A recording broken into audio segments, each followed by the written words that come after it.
Hello everyone, and welcome to another video. My name is Sam Kaplan, and I am currently on a quest, if you will, to build as much muscle as is humanly possible for myself anyways. So in this video, what I'm going to be doing is I'm going to be sharing with you one of my training sessions in my current training program, which is again designed for the sole purpose of leading me to build as much muscle as is possible for myself. So couple things to consider before we dive into the video. It's just my points of focus right now in particular. So of course, overall, I want to build muscle all over my body from head to toe pretty much. But I do have a couple of areas that I am trying to emphasize to specialize in a little bit, which are the areas that we found from my last competition season to be a little bit behind compared to the rest of my body. So the two big, or we'll say the biggest areas of focus are going to be my delts. So my side delts in particular, to give me a little bit more of a V taper with my upper body and overall more prominent X taper across my entire body. So more width on my shoulders, as well as we'll say a thicker back, and that's largely going to include more muscle in my inner back muscles. So that's going to include my rhomboids, my trap 2s, trap 3s, maybe some rear delts, and then building a little bit more in the lats as well. My overall back width was not too bad, not bad at all, but who couldn't do with a little bit wider of lats? So we'll keep working on those as well. And then secondary to that, there's going to be a little bit of a focus on my posterior chain lower body as well. So my hamstrings and glutes are getting a little bit of extra attention as well. Now, the way that I'm focusing or specializing in those body parts a little bit in this training split is two principles in particular. One is I'm giving those body parts a little bit more attention by giving them a little bit more training volume. So a few more working sets across the week. I'm training those muscles maybe a little bit more frequently than the others. So that's one principle. And the other one is just being really smart about exercise selection. So I'm trying my best to only include exercises in my program that just really feel like they're hitting the spot. I'm able to move and feel things the way that I want. I'm feeling tension where I want to feel them. The exercises aren't injurious in any way. They're not fatiguing in any way that is going to be detrimental to my progress. So I'm trying to be really smart about my exercise selection. So without further ado, what I'm going to do is I'm just going to share with you my B session, my second session in my current training program, and kind of walk you through it, show you what I'm doing right now, how I'm thinking about my training, how it's helping me to build more muscle. And yeah, it's fun for me to get to share a little bit about it, and maybe it'll be helpful for you, at least in some way. So without further ado, let's go ahead and dive into the training session. All right, so I am starting this session off with some pendulum squats. It's primarily an exercise that focuses on the quads, maybe the glutes as well. Really feel it in the quads more than anything else. Now you might be wondering, well, why the heck are you why are you prioritizing beginning your session with a quad exercise when your main goals are to build your back, your delts, your hamstrings, and your glutes? And that's actually a pretty good question. So couple main reasons. The first one being just that I really love training my quads. It's hard as heck. Most squat variations, you train hard, it's very taxing, and it's quite the challenge, and I love that challenge. So because I enjoy doing it, or it's fulfilling for me, I still want to include starting one of my training sessions in my program with a quad focused exercise, just because I like it and I want to keep enjoying my training. Now, the second reason is I think my quads are probably one of, if not my best body part on my physique, and I want to keep it that way.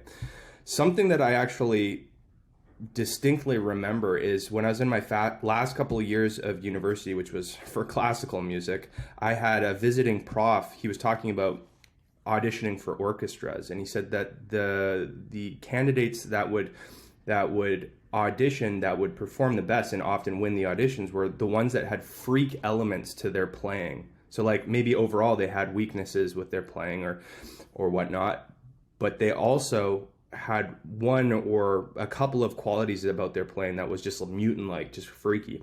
Now, I'm not saying my quads by any means are mutant-like or freaky. They're really not. I just want to keep them as one of the highlights on my physique. I really enjoy training them, and I think that's a reflection of how they kind of have turned out from all the training over the years. So I want to keep my quads as one of my best best body parts, and I'm gonna aim to keep improving them more or less. So there you go. I love the pendulum squat too. One of the main reasons I find that for longevity, for me, it works really well because there's not really a lot of direct axial loading. It's like when you push really hard, you're pushing back on the pad rather than the pad pushing down, like the load going directly down through your spine, which for me, like doing a lot of that can really fatigue my back. But this, my back is fine. I can push as hard as I want because I'm pushing back into the pad rather than the pad coming down, causing a lot of that compression on my spine, if that makes sense. So really like it for that reason. I'm also including some leg curls. So coming directly after my quads, I am getting in some volume for my hamstrings. Pretty traditional exercise selection, that's for sure. One of the themes with my training really is moving with control and poise. I mean, your training technique with an exercise like this is pretty darn straightforward. You pull the thing up and then you let it down. So the focus, because it's so straightforward, really is just moving with a good amount of control, controlling the load as it comes down to maximize the amount of tension that my hamstrings are feeling. And I am doing this too, trying to feel it the way that I want, which is like just tons of tension in the hamstrings more than anywhere else. Feel it a little bit in the calves as well. Fun fact, the calves actually produce some force in this exercise as well. So if you notice that you feel tension in your calves in addition to your hamstrings, doesn't mean that you're doing it wrong. It's just because your calves are like, hey, I'm gonna help out a little bit too. So there you have it, including a little bit of volume there for the hamstrings. Now, next one, this is my back exercise for the session. Again, these are full body workouts here, full body, it's a full body split, and we have some kind of traditional pull downs with a close grip here. It's not a completely neutral close grip. It kind of angles out to the side a little bit. I think you'd call it like a mag grip. The focus here, just like with the hamstring curls, just like with the pendulum squats, is moving with control and poise, a huge range of motion, or the biggest possible.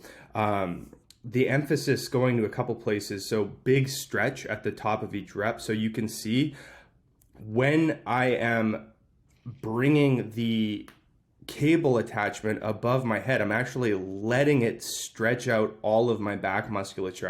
I'm allowing my shoulders to elevate, and what that's doing is it's allowing my lats and some of my other back musculature to elongate. In addition to that, I'm trying to pull down as far as I can to get it to touch my chest. And it's funny because my sets are usually ending with partials now, so I wasn't doing it there, but you can see I'm trying to bring it to where it's actually touching my upper chest area, squeezing kind of like for this most split second of a split second, and that's helping me to develop or to really reinforce like feeling it the way that I want with the, we'll call it they say the mind muscle connection. It helps me with that, just to kind of at least think about squeezing when I get to the bottom there. Not really, especially just looking back at this, there's not really a huge pause. I'm not like holding it here, holding it when I bring it right down to my chest, but I am trying to think of like squeezing a little bit when I get to the bottom, and then again at the top,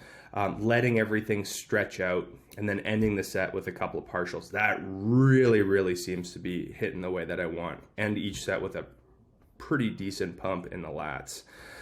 So I think it's doing the trick. Now, my chest exercise for this session is just a standard flat dumbbell chest press. Now, a couple points to note here about my chest pressing. I do have an area that is susceptible to recurring injury, and this is something I first injured myself here, I think 5 years ago. It's my left, I think it's a pec tendon, not sure, to be honest, exactly what it is, but it's something that will flare up every now and again, and sometimes it'll last for a good amount of time. And I'm just thinking it's probably going to be something I'm going to have to navigate for the rest of my life. I first experienced it about 5 years ago. That's when I initially made it worse. Probably shouldn't have done that, and that was just from ignoring pain. Sometimes you'll learn the hard way, that's for sure. Don't make that mistake anymore. But so what I'm doing is I'm actually lifting with a lighter load here, and I'm doing more volume. So I find that when I train very heavy with my chest-based exercises very frequently, that's what really flares it up. So I like to mix in some higher rep work with my chest exercises to get my pecs really working. Like they're working hard, they're getting lots of stimulus, but it's not causing a lot of damage just from the sheer amount of load I'm lifting on that. I think it's a pec tendon. It might be a bicep tendon as well. Can't really tell. I think it's a pec tendon, but it seems to do the trick. And then lastly here, I am finishing the session off with, again, the bread and butter of my delt training, which are these we'll call them a hybrid modified row lateral raise, where it's just kind of like a really wide modified row, or upright row, I should say.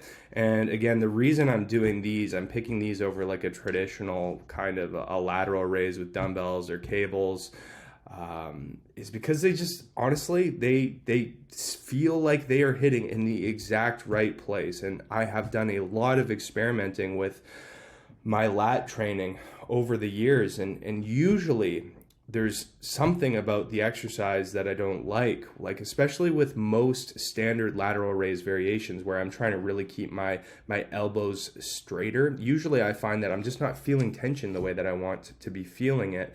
Or I find that like my wrists start hurting, or I find something holds me back from really getting the stimulus I want specifically for my delts.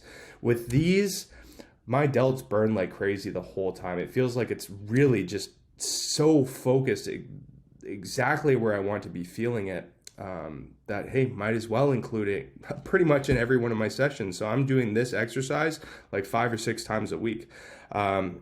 So there you go. We'll see if this works. It feels like it's doing something, so I think it is. But anyways, guys, that's my training session. What's not shown here are some tricep overhead extensions, but also included some volume there. Anyways, thank you so much for watching. If you like it, feel free to give it a like, subscribe to the channel if you want to see more, and I will see you in the next video. See you later.